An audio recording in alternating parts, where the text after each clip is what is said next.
The moment when you want to quit is the moment when you need to keep Kano ka pushing. nakatagal nag-gym? Ano yan, 11 months.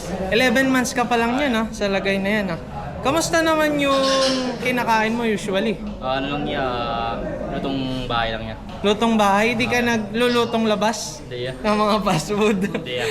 Luto Anong lang usually kinakain mo sa lutong bahay?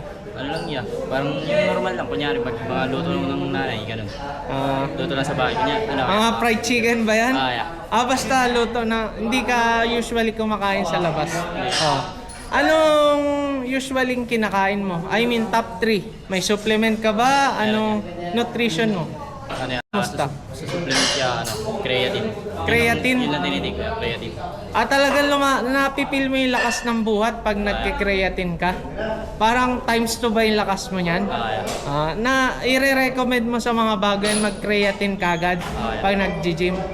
Kamusta na may sleep natin? Okay lang yan. Sleep? Nakakapo ko naman yung 8 hours ng tulog. Ano usually start ng sleep mo? Mga alas 10 yan, alas 10. Alas 10. Anong mapapayo natin sa mga bago na gusto mag-start ng fitness journey? Mapapayo ko lang sa kanila yan na manood muna sila sa mga sikat na mga influencer, na mga proper form, bago sila mag-buhat.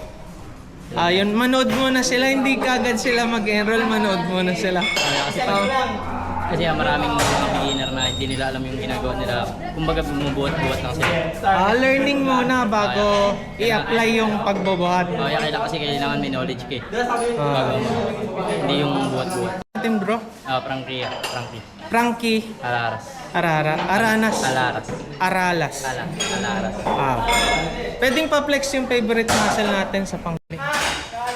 Vai quicando, vai